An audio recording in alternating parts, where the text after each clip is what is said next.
Hilton brings you new ways to stay. With experiences that let you capture the glory days.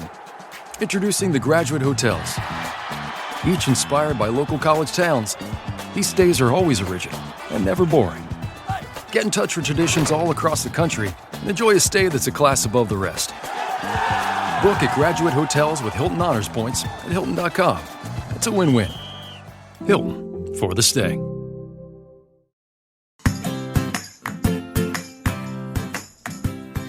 Hi, and welcome back to Realistic Sustainability Educational Shorts. Sometimes you get an opportunity to do something you just can't quite pass up. And that's what happened to me this week when Rob Boggan from the Curated Culture decided he wanted to host a Q&A on sustainability and asked me to be, well, the A portion of that Q&A. Of course, there is zero chance that I can say no to that. First of all, I love the Curated Culture. Second of all, I love sustainability. So that's what we did. We created a whole town hall Q&A for sustainability. Now, that whole town hall thing, that was like over an hour long. So what you're going to get here is heavily edited shorts over the next 7 weeks. Yep, we created a 7-part series with little clips from that town hall. I really did enjoy answering those questions for Rob. Later, you'll be able to see more on YouTube as those videos get released. So I hope you enjoy these as much as I did. Here is my Sustainability Q&A Town Hall featuring Rob Boggan of the Curated Culture, Part 7.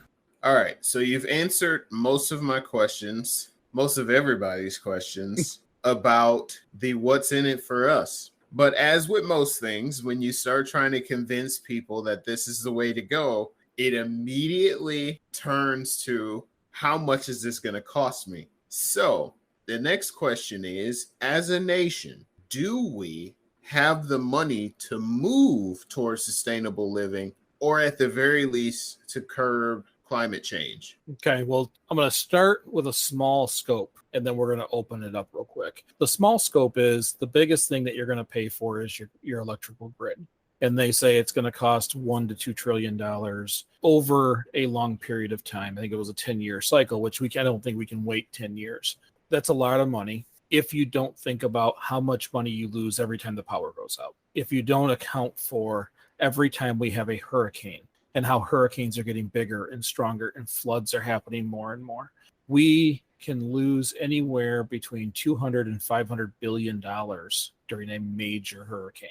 The investment tends to pay itself off.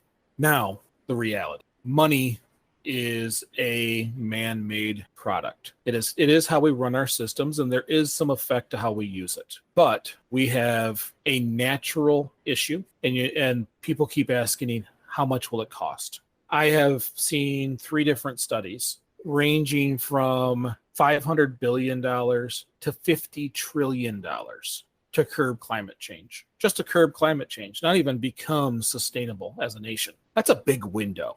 And it's a big window because the question doesn't make sense. We're asking, how much of a man-made item do we have to use to stop something that is man-made? How much money does it take to take carbon out of the sky? I don't know. It's like asking how many jelly beans will it take to stop climate change? It doesn't make any sense. The sentence doesn't make sense because it's not a money problem, it's a culture problem. We use too much, we waste too much. We are consistently, the way we live caused this. You can't buy yourself out of it. You can't say, wait a minute, I'm going to spend $500 million to build a big thing that goes into space and blocks the sun.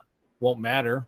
Industry will still run down here one way or another. And when that industry still runs because we want to live the way we live and we don't change a single thing, the result is the same. When I try and diet, I change something temporarily, I get a little bit of a result, and then I go back to the way it was. And guess what? It's super shocking, but I get the same result. That is the problem. Our country and our world doesn't want to go on the diet. People who go on diets and succeed is because they change the culture in which they eat, how they do things. They move more, they eat a little less, or they eat better things. I don't buy a pill and get skinnier. That is snake oil, and it never works. And if it does, it is not, quote unquote, sustainable. You stop taking the pill, it all comes back. So when this question is asked to me, it's almost like being asked something in a foreign language you don't understand. Because zero because money isn't relevant to the question. We have to change how industry works. We have to change how we get materials, how we recycle, and how we build and use the things that we do. We have to change how energy is distributed throughout our whole country and even this planet. We have to change how much damage we do to our oceans and how much carbon we release when we have a factory running. We have to change the way we do things because the way we do things is what brought it to us. And it's embarrassing when someone just says, okay, well, how much does it cost to stop it? That isn't even an option. You can't buy your way out of climate change. You broke the toy. We don't have any new toys. We didn't invest in going to find new toys. This is our only place. We have to change to make it better. And if you're not willing to do that, then you're not willing to work towards the common goal, the common good for everyone. Your money doesn't help here. It doesn't matter when Elon Musk wants a new carbon capture technology and he's willing to put $1 million on the line for it. Won't matter. If we capture carbon at a high rate with his new whatever it happens to be, which by the way, I sent him an email of a tree. I win. It is the best way to carbon capture on this planet. We just need more of them and have less carbon. But even if he does that, if you don't change the habit, we'll just release more carbon over here because we've got this capture thing over here and create a new problem. We have to look at the problem in a sustainable way. I swear to you, we can all have a good life.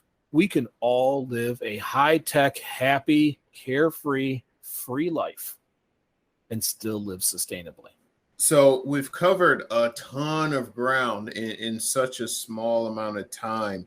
And there's a lot more that we didn't even really touch on. There's so many different sections and addendums to everything that we talked about. What resources would you or could you recommend to somebody who wants to actually take the next step and start living more sustainable or to learn more about being more carbon neutral and things like that? What sort of resources are out there for people to get a hold of and learn more? It's not as easy as it sounds. It is actually challenging because the stuff that's popular online is extremist. I don't mean like extremist in violence. I mean, if you look at YouTube, you're going to see the person who lives in the woods half the time and uses the composting toilet or tiny houses in the middle of nowhere, which is not mainstream. Sustainability has to become mainstream. That is what drove me so nuts to the point where I've started doing what we're doing. It's why a book got written. I thought if I just take basic sustainability and put it in layman's terms, that will help. Then Nick strong-armed me into a podcast because the whole concept was talk normal. Because if you go on YouTube, they're not talking normal. Then you get this, hey, wait, there's a Green Party. That's a whole politician group based on, it's not. The little pieces are, but there's not strong roots in sustainability yet. I say yet. There's still some opportunity. You go on to TED Talks, type in sustainability, you're not going to get a lot.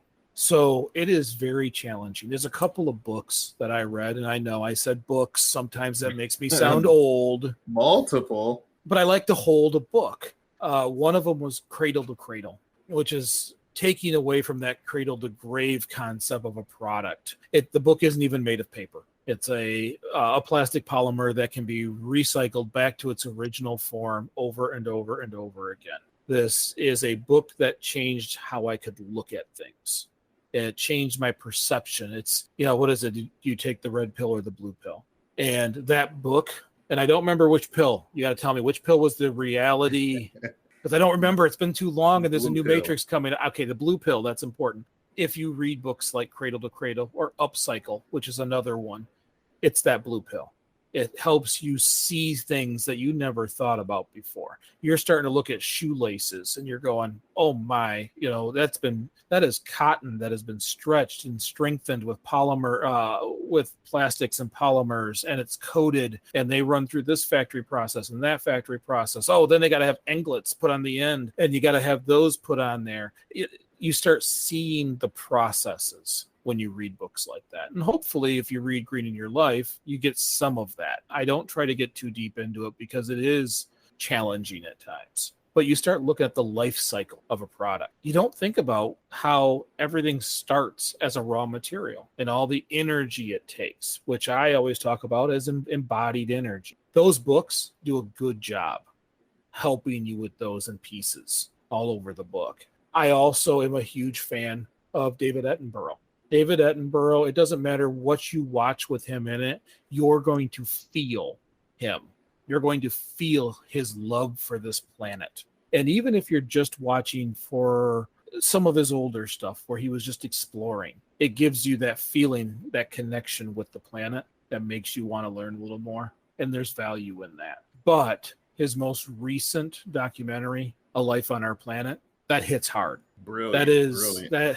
That hit much harder than I expected. And granted, I'm a soft guy, but it did hit hard. And it really, that's how I started to reduce my meat intake in a family that will eat a half a cow in a setting. He did that. He helped me make that decision. Anything with that man in there is going to be helpful. And then you have to find that sustainable thinking that isn't always sustainability. Everybody finds their own. That is not something I can tell you. I can tell you who I go to. I firmly sit beside Neil deGrasse Tyson, Bill Nye, Carl Sagan, my heroes. Hank Green. Hank Green is another one. Hank Green is one of those science-minded people who just gives me the warm fuzzies of truth. And it is those people surrounding yourself with that kind of knowledge that gives you that base that you need to make these changes. Because throughout all of our conversations, I talk about seeing things a little different. Now, my wife's not always happy with the way I see things, so you do have to manage it carefully, but we don't buy plastic silverware anymore, or plasticware. I have the silverware I had before we got married. And when people come over, the plates I had, because mine weren't as nice as hers, I know you're shocked, and the silverware, the mismatched Goodwill stuff that I had put together, which, by the way, fully functional, is our picnic ware, is our, people come over and eat, and we have a great time. Yes, we have to wash all the dishes, but I'm throwing nothing away because of that mindset. As we sit here, my drink is in here. It always is. Because that is the mindset. When I'm forced to get a bottled water in a situation, because there always will be one, I make sure we drink that bottled water, and I use as much of that bottle as possible, maybe even refill it once or twice if I need to. It is going to be challenging once you decide, I want to learn more. Matter of fact, you might even learn more and say, there's no one who teaches it like you do, and you may go out and teach. Realistic Sustainability, our podcast, was literally because I couldn't find a podcast like the things I liked. Our partnership with Starting Sustainability, she started hers because she couldn't find any information out there. Always look at things with a skeptical eye and make sure that you're looking at real information. But you will be pioneering where that data comes from. You'll be pioneering where that stuff comes from because there is no centralized location. You can come to greeningyourlife.org.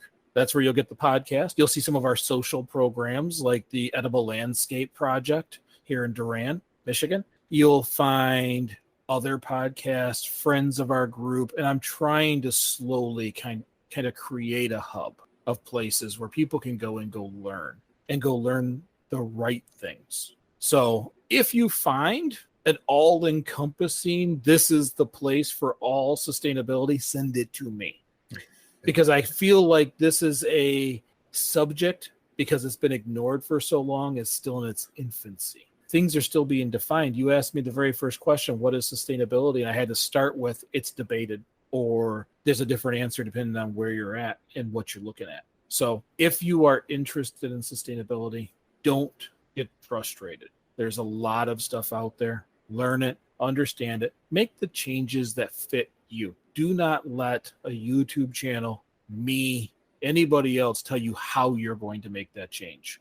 Because if you do it because I said so, it won't stick. Discover it yourself. Make that reduction. Once you start creating reductions and you find out energy bill went down 20% or groceries went down 40% and I didn't waste anything, or I personally have a sunflower in my back garden that is like 15 feet tall with 40 heads on it. True story, on the site, you can go see it. But because I compost everything into my own gardens, we don't throw the scraps away. Those are our nutrients, not someone else's. Once you start doing that and feeling that and seeing that, you'll find a lot of the places where people feel and think the same way. Thank you so much for listening. If you've enjoyed this episode, please share it with a friend or post it on social media.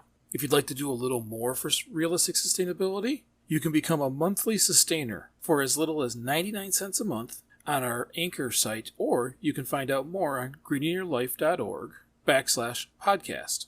If you don't want to do that, that's okay. One of the biggest things that you can do to help the show is leave us a 5-star review on your favorite podcast platform. That really does help way more than you think.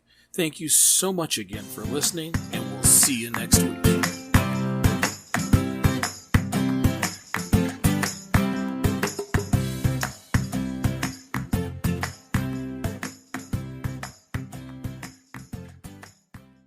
Hi, this is Mike, co-host of Realistic Sustainability, the podcast, which you probably already know, but I'm also the author of A Beginner's Guide to Greening Your Life. That was the book that led to our Facebook page, our Facebook group, and, well, even this show. It offers tips on promoting your positive footprint while decreasing your carbon footprint. So if you want to read what started all of this, get A Beginner's Guide to Greening Your Life, available on Amazon, eBay, Etsy, or just visit greeningyourlife.org for more information. Thank you for joining the sustainable movement and promoting a greener future.